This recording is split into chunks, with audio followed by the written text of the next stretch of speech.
Jonathan Harker's Journal. 1st November, evening. No news all day. We have found nothing of the kind we seek.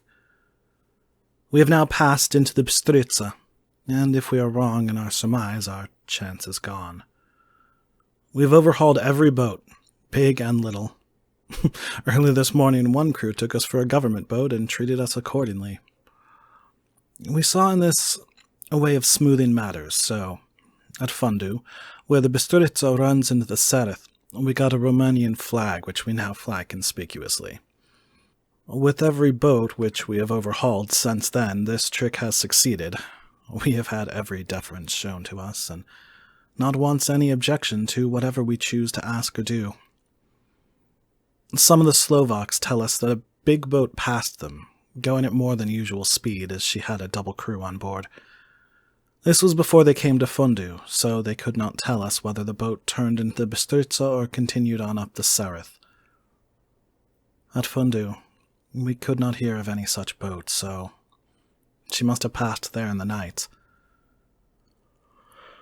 I am feeling very sleepy. The cold is perhaps beginning to tell upon me, and nature must have rest sometime. Godalming insists that he shall keep the first watch. God bless him for all his goodness to poor dear Mina and me. Mina Harker's Journal. 1st November. All day long we have traveled, and at a good speed. The horses seem to know that they are being kindly treated, for they go willingly their full stage at best speed. We have now had so many changes and find the same thing so constantly that we're encouraged to think that the journey will be an easy one. Dr. Van Helsing is laconic. He tells the farmers that he is hurrying to Bistritz and pays them well to make the exchange of horses. We get hot soup or coffee or tea, and off we go. It is a lovely country, full of beauties of all imaginable kinds, and the people are brave and strong and simple and seem full of nice qualities. They are very, very superstitious. In the first house where we stopped, when the woman who served us saw the scar on my forehead, she crossed herself and put out 2 fingers toward me to keep off the evil eye. I believe they went to the trouble of putting an extra amount of garlic into our food, and I can't abide garlic. Ever since then I have taken care not to take off my hat or veil, and so have escaped their suspicions. We are traveling fast, and as we have no driver with us to carry tales, we go ahead of scandal. But I dare say that fear of the evil eye will follow hard behind us all the way. The professor seems tireless.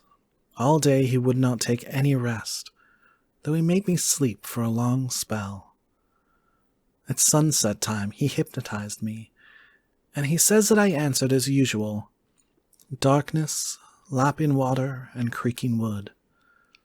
So our enemy is still on the river. I'm afraid to think of Jonathan, but somehow I have now no fear for him or for myself. I write this whilst we wait in a farmhouse for the horses to be got ready. Dr. Van Helsing is sleeping, poor dear. He looks very tired and old and grey, but his mouth is set as firmly as a conqueror's. Even in his sleep he is instinct with a resolution. When we have well started, I must make him rest whilst I drive. I shall tell him that we have days before us. We must not break down when most of all his strength will be needed. All is ready. We are off shortly.